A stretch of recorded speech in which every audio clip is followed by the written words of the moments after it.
네, 안녕하세요. 강현국 시인입니다. 김춘수 시인 탄생 100주년, 은사이신 선생님 문학 이야기를 함께 나눌 수 있어서 뜻깊고 영광스럽게 생각합니다. 처음에 학창 시절은 강군이 불렀고, 이제 내가 뭐 직장 생활을 하고 대학에 있을 때는 강교수 이렇게 불렀고, 아마 지금 선생님께서 계신다면 나보고 뭐 내 아호, 석파 이렇게 불러주실 거예요. 그 아호를 선생님께서 만들어 주셨으니까. 1970년 초반에 찍은 사진인데, 이게 자유시 동인들, 그 자유시 동인이 70년대에 선생님 제자 중심으로 결성이 돼서 굉장히 그 주목을 받았던 그런 문학 모임이죠. 그리고 다른 사진 한 컷, 이건 선생님 그 말년에 제가 그 인터뷰하러 갔을 때 2박 3일 인터뷰 마치고 헤어지던 그 마지막 뒷모습이에요. 대단히 쓸쓸하죠. 이 사진과 선생님의 그 마지막 작품, 그 산뽑기를 하는 게 더 어울리는, 지금도 그 풍경, 뒷모습이 아련하게 기억에 남아 있습니다. 선생님께서는 그 작품을 갖다 보여드려도 어떤 뭐 반응을 안 하시니까 좀처럼 참 오랫동안 참 선생님 찾아뵙고 애를 태운 그런 기억이 나고, 문득 내 군대 갔다 오니까 선생님께서 강군 시설연구 있으면 한번 가져와 보게, 거길로 뭐 이렇게 갖다 드리니까 연락도 없이 어느 가을에 보니까 추천을 해 두셨더라고요. 깜짝 놀란 기억이 있죠. 이 꽃은 뭐 너무 이제 유명한 시여서. 근데 일반적으로 이제 꽃을 좋아하는 학자들은 달콤한 사랑시로 이해하는 경우가 많죠. 그렇게 이해를 해서 안 될 것도 없고, 실제로 그 시는 어떤 사물은 이름을 불러주어야 비로소 존재 의미를 갖는다라고 하는 하이데가류의 어떤 그 사유, 산물이 아닌가 그렇게 생각이 되죠. 꽃, 내가 그의 이름을 불러주기 전에는 그는 다만 하나의 몸짓에 지나지 않았다. 내가 그의 이름을 불러주었을 때 그는 나에게로 와서 꽃이 되었다. 내가 그의 이름을 불러준 것처럼 나의 이 빛깔과 향기에 얼마 전 누가 나의 이름을 불러다오.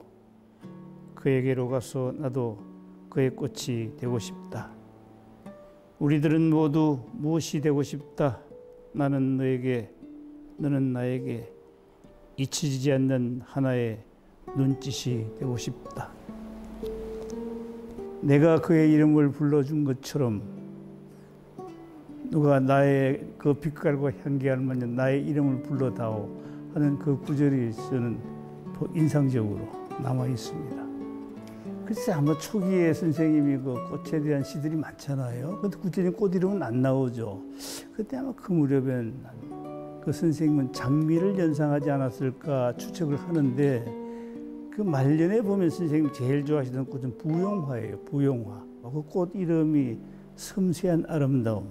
아름다움 여인을 상징하는 꽃인데, 그 부용화에서 먼저 가신 사모님을 연상해서 늘 부용화에 대한 그 시를 많이 쓰셨죠. 내가 제일 좋아하는 꽃은 자목련. 자목련인데, 선생님이 그 경북대 계실 때 내 학창 시절에 선생님 연구실 가는 길 그 정원에 자목련이 있었어요. 촌놈이 이 도시에 와서 대학생활 하면서 그 자목련 꽃 참 그 신기하게 바라봤고, 그래서 그 자목련이 인상적으로 남고, 저도 그래서 우리 시골집에 자목련을 하나 키우고 있죠.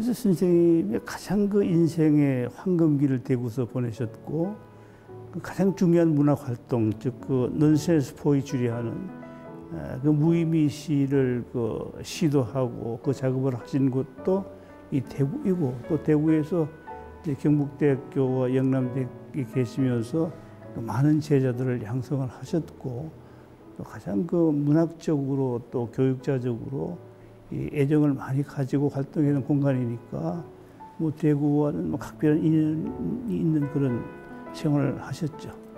그 지금 생각을 해보니 그 동성로에 세르팡 하는 다방이 있었는데 그 선생님 뵈러 갔던 기억이 있죠. 뭐 주로 문학 이야기하고 또 뭐 젊은 날의 고뇌 같은 거 이렇게 상담도 해주시고, 그리고 저쪽 동촌 유원지에 아침 산책을 자주 다녔죠. 예.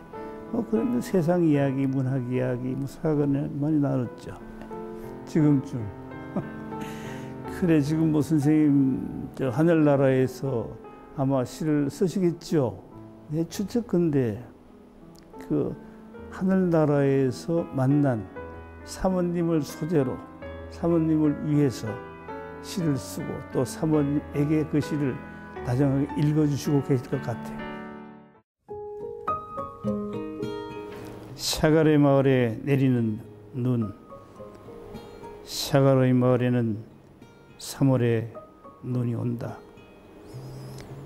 봄을 바라고 섰는 사나이의 관자놀이에 새로 돋은 정맥이 바르르 떤다.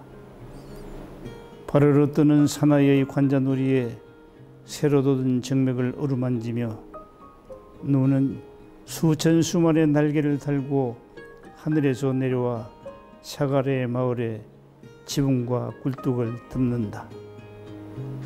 3월에 눈이 오면 샤갈의 마을에 쥐똥만한 겨울 열매들은 다시 올리브빛으로 물이 들고 밤의 안악들은 그 해의 제일 아름다운 불을 아궁이에 지핀다. 그 샤갈 하는 이름이 대단히 부드럽죠. 또 샤갈 그림이 파스텔 톤으로 대단히 몽환적이고 부드럽잖아요.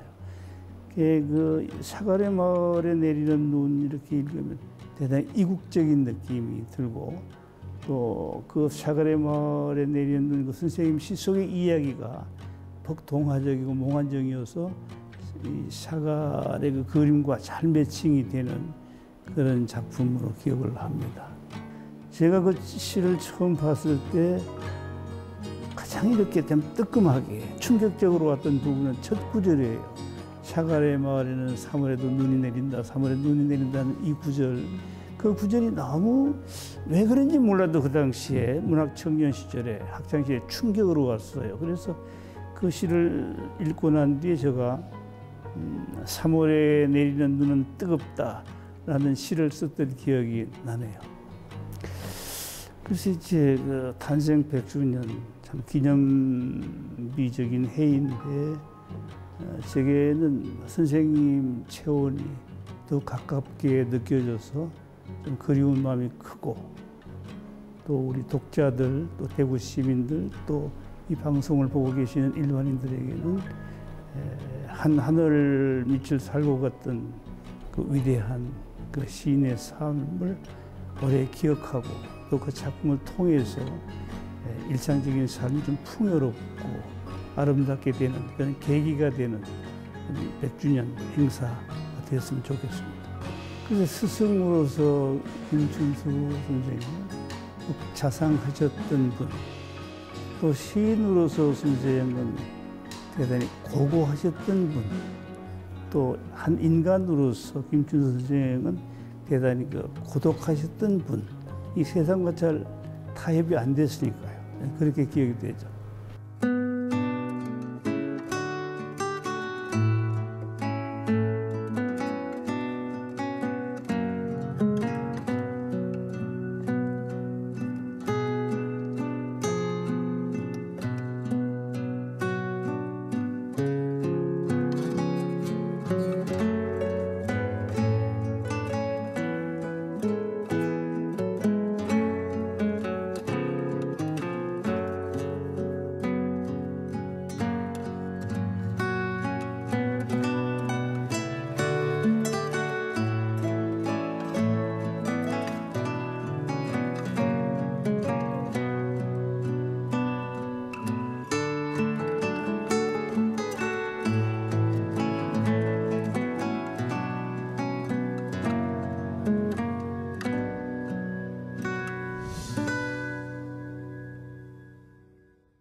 잘 모르시는군요. 그때 반대 운동을 하셨던 때라서. 진짜 모쏠이에요? 여기까지만 하시죠, 그러면. 예. 서로 또 파가지고 좋을 것 같지는 않으니까. 여기까지만 이제. 큰 의미 없습니다. 우리에게 필요한 것은 오로지 아빠와 딸! 아빠와 딸이 함께 옛날 텔레비를 보는 즐거운 시간. 딸과 함께 컨텐츠 연대기. 딸과 함께 오신 모든 분들 환영합니다. 반갑습니다. 아, 네. 준비가 됐어요, 아빠가? 딸! 아빠! 딸! 예. 야, 보니까 아빠가 딸과 함께 참 좋아하시는 것 같아요. 예, 행복합니다.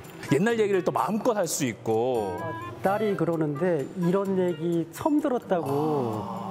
그래서 이런 기한이면 할 시간이 없잖아요. 기회가 없고. 그래서 좋은 것 같아요. 얼마만큼 좋아하시냐면 굳이 저희가 부탁드리지 않았음에도 불구하고 저희들 또 이름을 지어오셨어요. 이름이라기보다 예명? 예명. 지금 우리 이름도 괜찮다고 말씀을 하셨어요. 장명학적으로. 네, 그럼 이수지 씨는 어떤 이름으로 활동하는 게 좋을까요?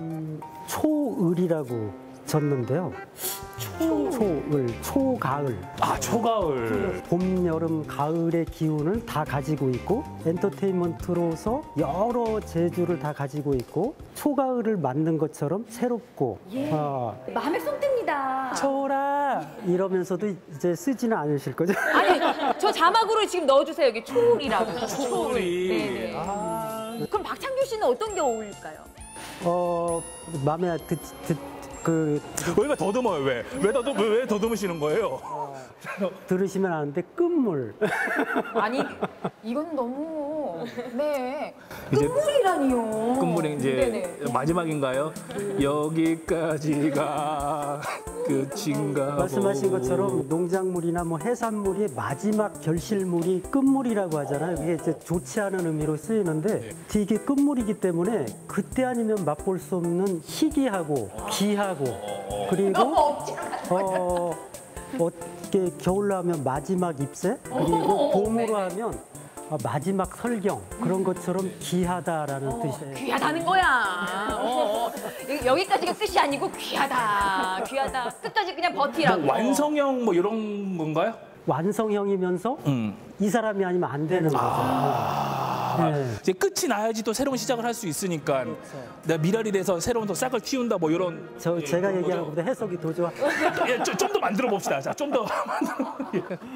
자, 오늘 끝눈물과 초울이 함께하는. 이상한데 끝눈물.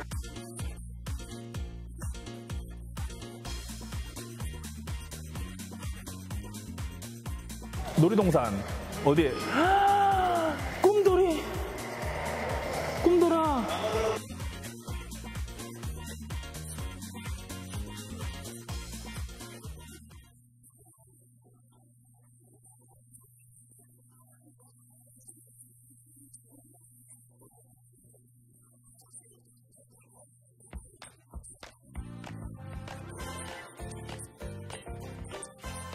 대전 엑스포. 야, 1993년도 대전 엑스포 이때의 기억도 생생히 하고 계시잖아요. 예, 접대 그런데 저는 이런 얘기해도 되나? 수배 중이었나요? 아니. 엑스포 반대 운동을 했어요. 야, 이거 아니 그때 전 세계인의 축제였었고 그때 대전이 들썩들썩했었는데 왜 반대를 하셨어요? 그 93년도에 그 당시에 사회단체에서 그 일을 할 때인데요. 위화감도 조성하고 그 엑스포의 의미가 박람회라는 거거든요. 그렇죠. 그런데 전부 다 그 무슨 와가지고 박람회를 하는 게 아니라 학생들 이게 동원해서 수학여행 예. 뭐 이렇게 해갖고 그냥 인위적으로 만들어지고 막 이렇게 해서 저걸 한번 개최를 그냥 폼나게 한번 하고 다 공동화되는 시설이 될 거다. 그래서 맞지 않다. 지금 저게 중요한 때가 아니다. 뭐 이제 이런. 잘 모르시죠? 태어나기도 전 아니에요? 그쵸. 저는 99년생이라서 네. 태어나기 전이죠. 아마 엑스포 때문에 태어난 거 아닌가? 그런 이유가 있어요. 왜? 그냥 하는 소리. 93년도에 예. 저희 아내를 만났거든요. 연관이 있네요. 연관이 있어서 엑스포 때문에 태어났나? 꿈돌이는 알아요? 네, 꿈돌이는 알고 있어요. 저희 그때가 또 꿈돌이 엄청 저희 친구들도 다 알고 있고 꿈돌이 사라졌을 때 저희가 너무 아쉬워했었어요, 그때. 대전에 꿈돌이가 사라진다고? 꿈돌이 그러면서. 랜드 때문에. 네, 맞아요. 꿈돌이 랜드 때문에.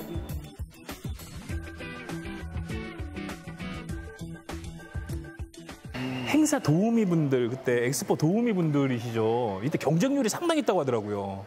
전국에서.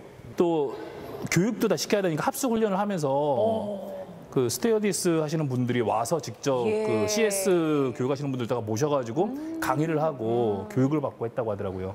통역과 행사 관리 그 모든 것들을 도와주고 알려주는 우아한 여성, 아름다운 여성이라서 도우미 이렇게 불렸던 것 같아요. 이때 이제 도우미라는 명칭이 처음 사용됐죠. 아, 그렇군요. 잘 모르시는군요. 그때 반대 운동을 하셨던 때라서. 뭐라든 뭐. 뭐래도 안 될 거야. 뭐래도 안 돼.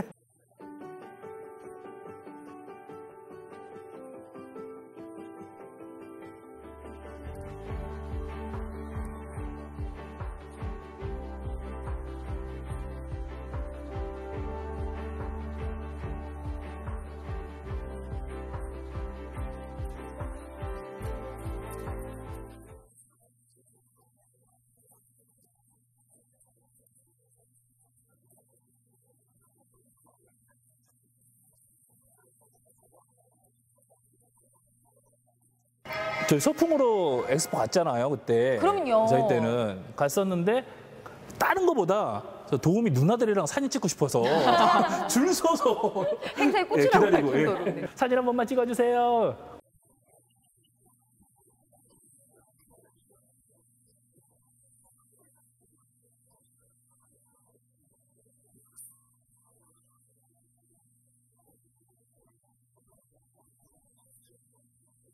아, 이런 노래가 있었네.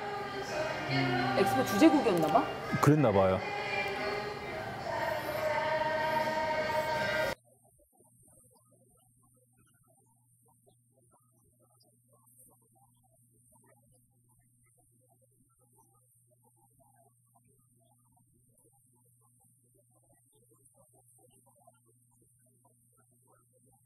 여기 엑스포장에 최첨단 첨단 전자 뭐 상용관들 뭐 이런 것들이 처음으로 선보였죠. 그걸 보기 위해서 전국에서 그 여러 관들이 만들어졌잖아요. 여러 관들이 있었죠. 막 그래서 하늘에서 360도 회전하면서 우주도 이렇게 보고 요새 근데 3D가 처음으로 요즘 극장에서는 의자도 흔들리면서 막 그 빗방울도 떨어지고 막 하는 이런 것들을 체험하기 위해서 정말 전국에서 많이 왔어요. 아빠 그때 반대 운동을 하셨지만 가보긴 하셨나 봐요.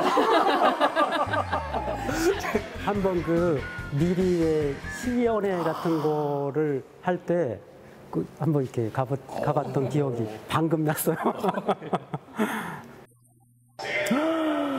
아, 내년이 30주년이에요?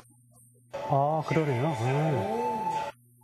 말씀하셨던 아까 3D 그런 관인 것 같아요. 저 다리 완전 익숙하네요.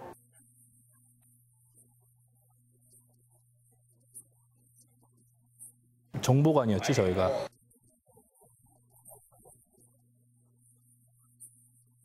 아.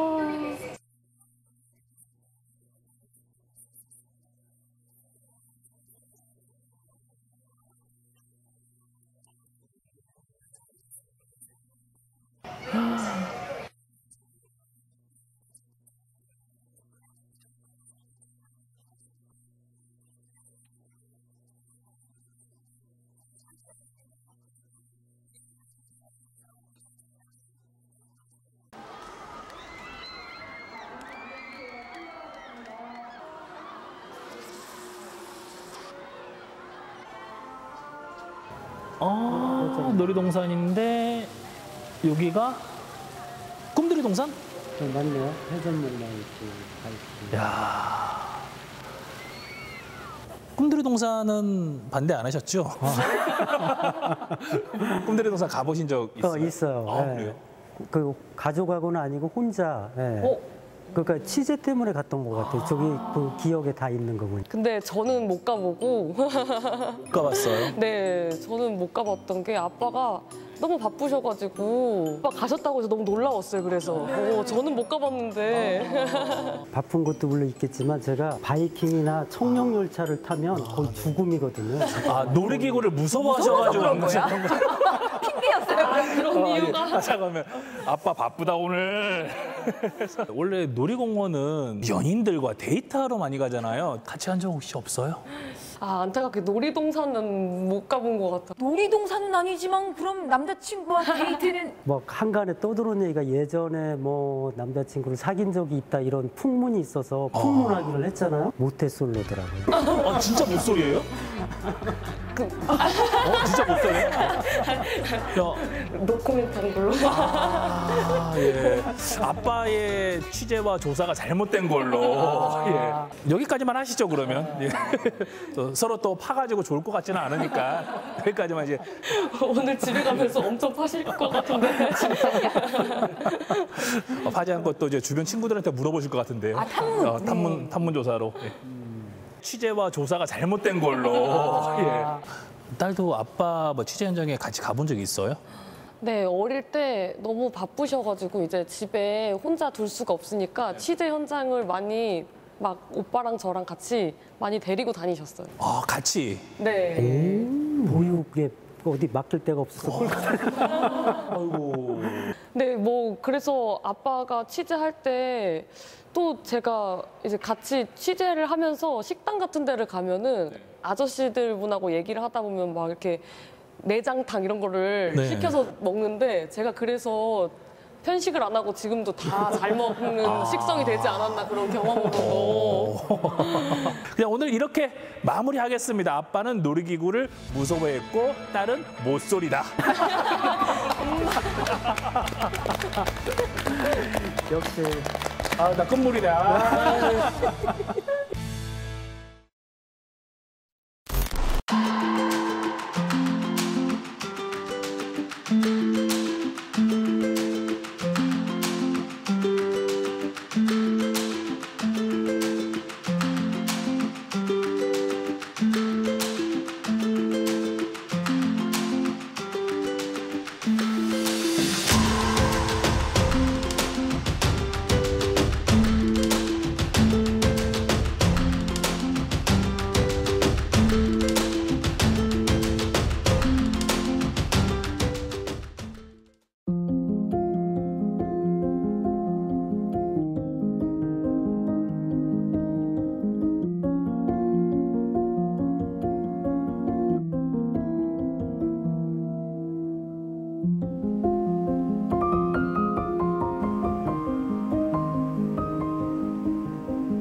저는 중학교 때부터 춤췄어요.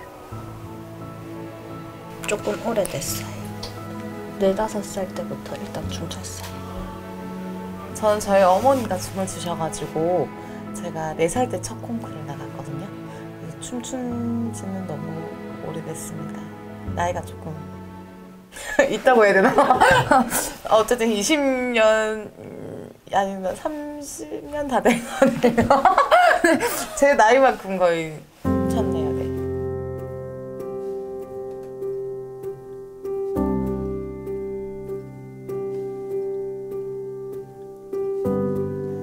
예전에 춤을 출 만한 무대가 그 기간 동안 많았다고 생각하세요? 아니면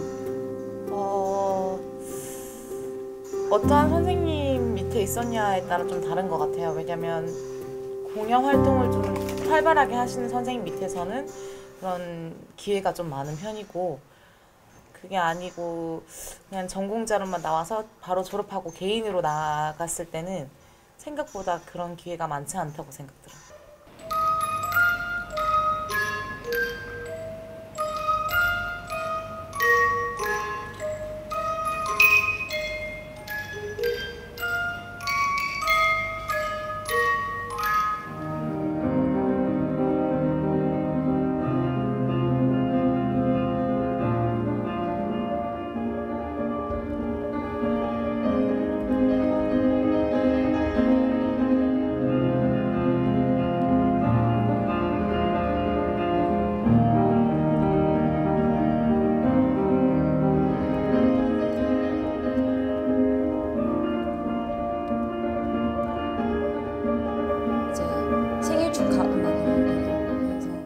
각자 약간 생일 축하하고 뭐 파티하고 이런 분위기를 관객들한테 전달해주고 싶었고, 그리고 그 각자가 가진 소중한 물건들 말고도 소중한 어떤 것들로 이제 존재한다는 거를 좀 우리 작품을 보고 이제 삶의 원동력을 얻었으면 좋겠습니다.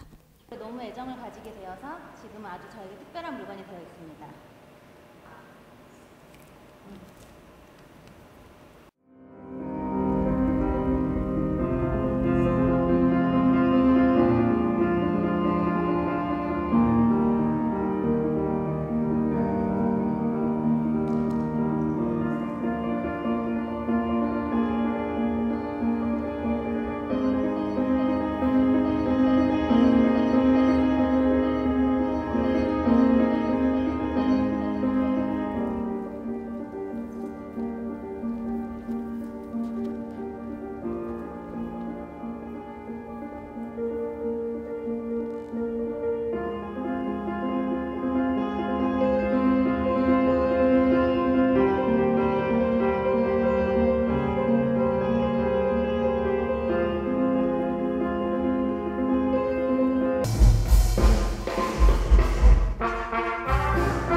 춤을 추는 무용수로 삶을 살아가시는 분들에게 가장 중요한 건 아무래도 바디가 아닐까 싶어요. 몸이 아프면 일단 모든 게 되지 않으니까 공연을 할 때 잘하고 싶은데 어디 한 군데가 아프면 또 그만큼 에너지를 쏟지 못하는 그런 부분들이 제일 아쉽고 제일 소중한 것 같아요, 바디가. 네.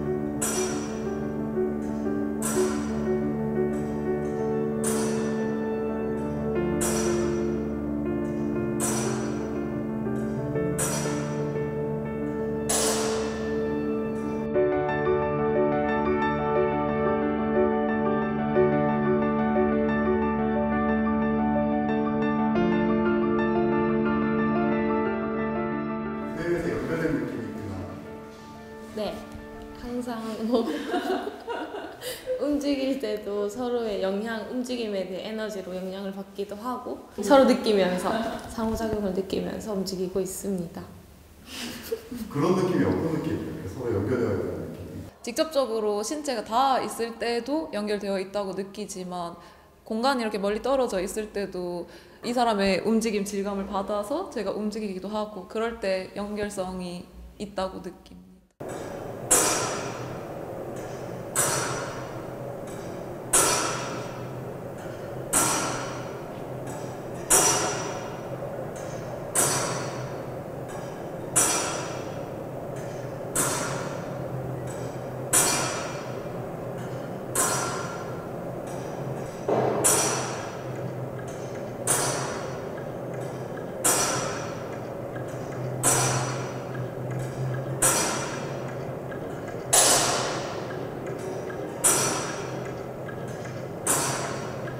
번데기라는 하나의 소재를 가지고 그거를 재재로 확장시켜서 신체적 움직임에 집중하여 표현했습니다. 안무자분께서 요구하신 거는 조금 더 유기적이고 상호작용을 지속적으로 이뤄내는 과정들을 요구해서 그런 과정을 보여주고자 집중하는 번데기가 깨어나가는 과정 또는 번데기가 서로서로 엉키는 과정들을 표현해보자 하면서 움직이고 있는 것 같아요.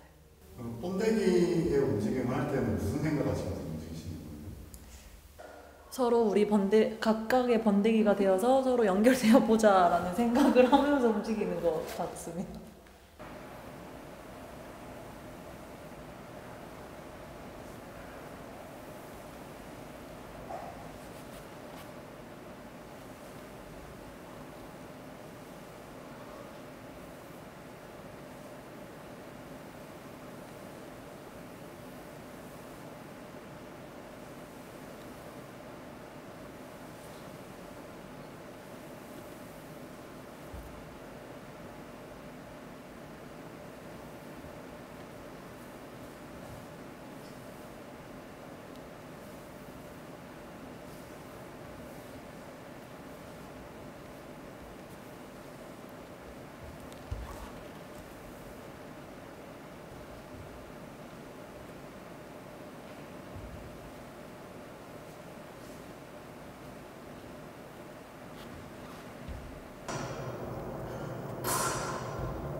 번데기의 이렇게 모습, 외적인 모습도 있겠지만 내가 진짜 번데기라면 난 지금 어떤 생각을 하고 움직이고 있을까? 난 답답하려나 아니면 기대하려나? 이런 식으로.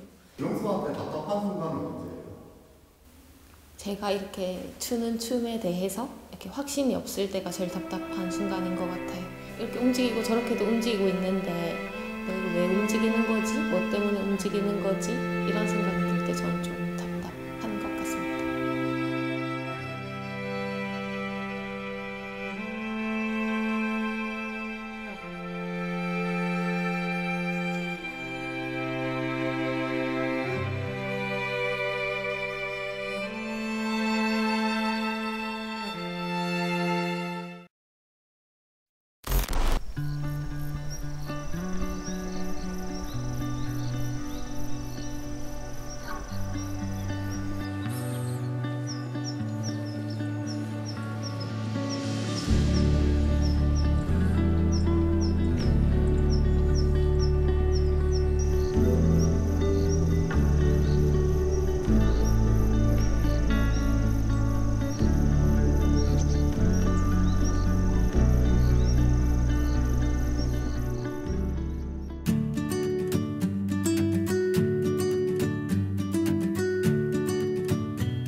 꽃처럼 잘 꾸미셨다. 와, 정말 잘 꾸며진 것 같아요. 그렇지요. 네. 너무 예쁘다. 오늘 찾아볼 나무는 독특한 케이스입니다. 개인 사유지에 뿌리 내리고 있는데 크기가 엄청납니다. 와, 깜짝 놀랄걸요. 정말요. 깜짝 놀랄 정도예요? 한 번도 얼마나 아니고 큰데요? 최소한 3번은 놀라요. 와, 놀랄 거.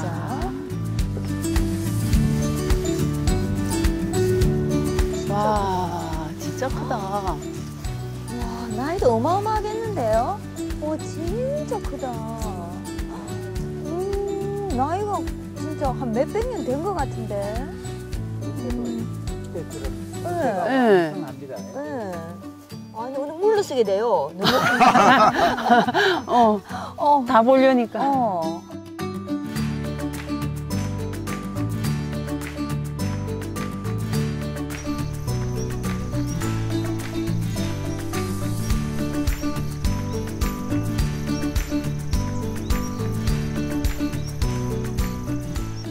야타막한 산자락 사이 편안한 땅에 자리 잡은 이 모가나무는 키 9m에 가지폭 4.5m, 가슴 높이 둘레는 무려 4.3m이며 수령은 450년 정도 추정됩니다. 보시다시피 굵은 열매를 많이 맺고 있어서 수세가 건전할 뿐 아니라 경상남도 기념물로 지정된 어령 충익사 모가나무보다 더 크고 국내에 하나뿐인 천년기념물인 청주 연제리 모가나무보다 더 큰 크기를 자랑하는 나라의 어떤 모가나무입니다.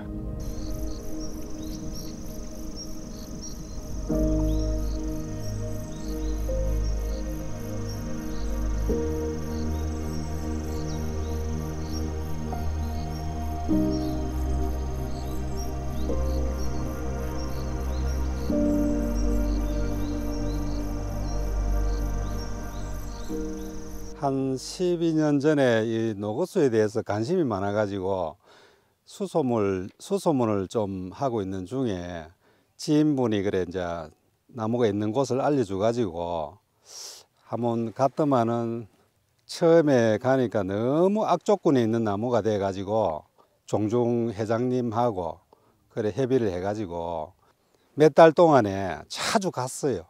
아무 이야기가 없을 때에도 이제 관심이 좀 많아가지고 이제 주위에 나무 다 비고 속에 있는 나무 비고 그래가지고 한 3년 기다린 것 같아요. 운송 과정에서 묶어야 되잖아요. 그런 압착을 가하면은 이 속이 비어 있기 때문에 그래서 이제 빠질까봐 걱정을 많이 했죠.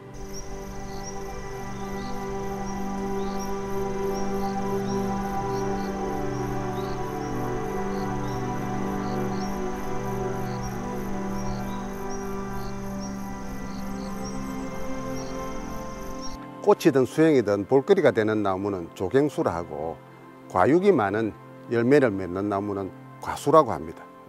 모가나무는 꽃도 아름답고 숲이도 독특해서 조갱수이기는 하지만 큰 열매를 가지고 있음에도 과수에는 들지 않는 나무입니다. 깊고 진한 향기가 있어서 모가를 주로 차로 마시기 때문이죠.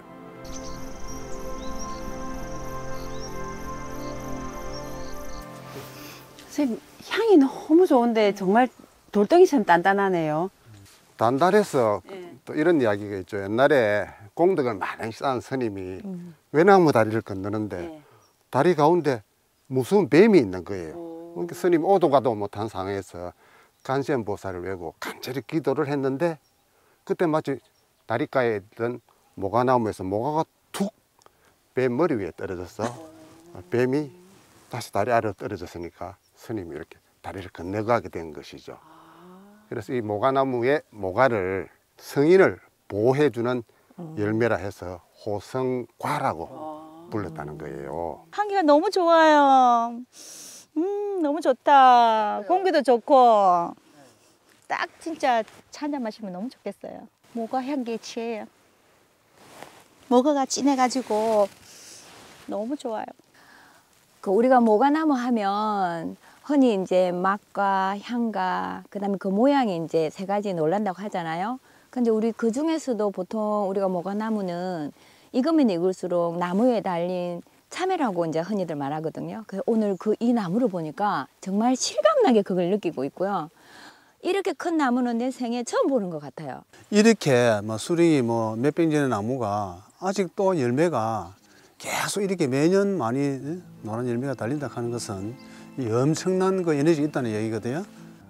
이 나무가 지금처럼 향후 500년, 1000년 동안에 나무가 생존하는 한 이렇게 노란 열매가 탐스럽게 계속 열렸으면 진짜 좋겠습니다.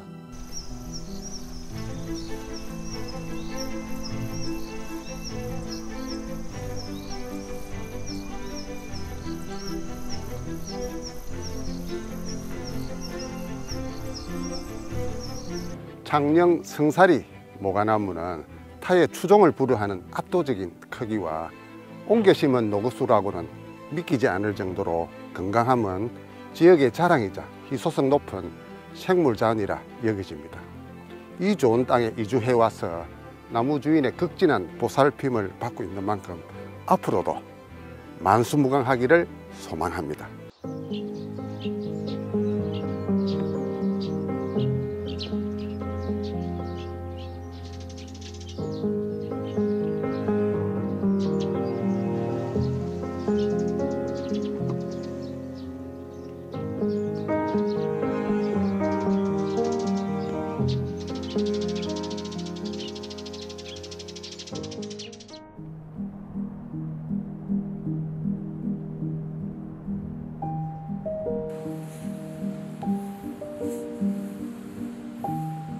예로부터 먼 조선시대에는 서산대사와 지금 현재 21세기의 많은 사람들이 그 전기가 다 모이는 이곳에 수양을 하는 그런 수양터로 유명합니다. 우리 지리산의 8대 중에서 금대, 마적대, 세신대 이 세 곳이 우리 함량의 행정에 되어 있는데요. 그곳에서 이 금대가 가장 느르게, 즉 대라는 거는 좋은 전기가 다 응집하는 곳입니다.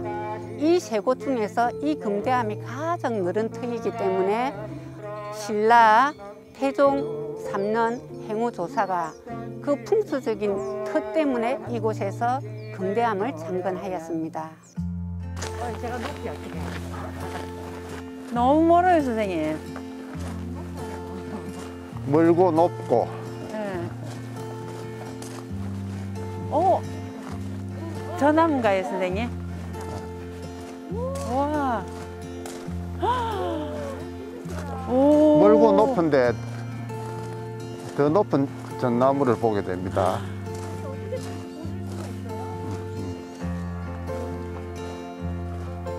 와. 생각했던 것보다 엄청 크네요. 사진으로 볼 땐 정말 왜소해 보였는데. 와. 이렇게 하늘을 향해 쫙 올라가는 것 같아요. 네. 그죠?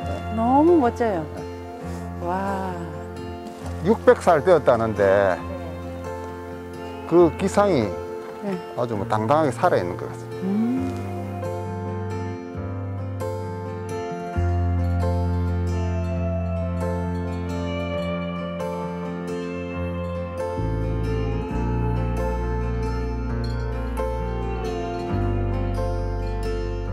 전나무는 소나무과에 속하는 널푸른 큰 키나무로 보통 25m 정도 높이로 자라는데 금대암 전나무는 높이 40m, 둘레가 약 3.1m로 현존하는 전나무 중에서 가장 키가 크고 오래된 나무로 평가됩니다. 특히 해발 630m 산중에서 자라면서 바람과 낙뢰의 위험을 이겨내고 600년 오랜 세월을 살아온 모습이 장엄하고 또 경이롭기까지 합니다.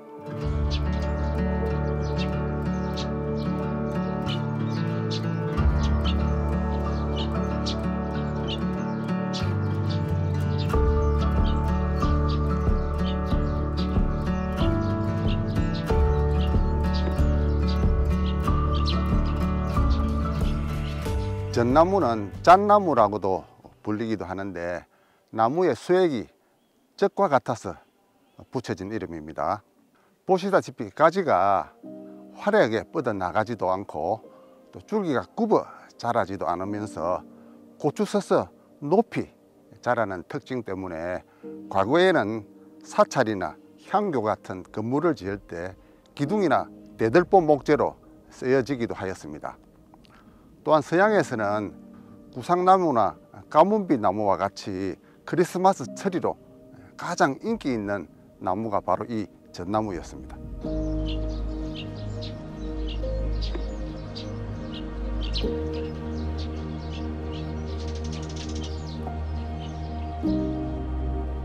소나무과 나무들은 얼핏 보면 헷갈릴 수 있는데요. 가장 쉽게 구분하는 방법은 잎 개수를 보는 겁니다. 소나무는 길고 가는 잎 두 개가 묶여져 나고 전나무는 굵은 가지에 짧고 빳빳한 잎이 하나씩 나죠. 또 솔방울의 모양도 차이가 있는데요.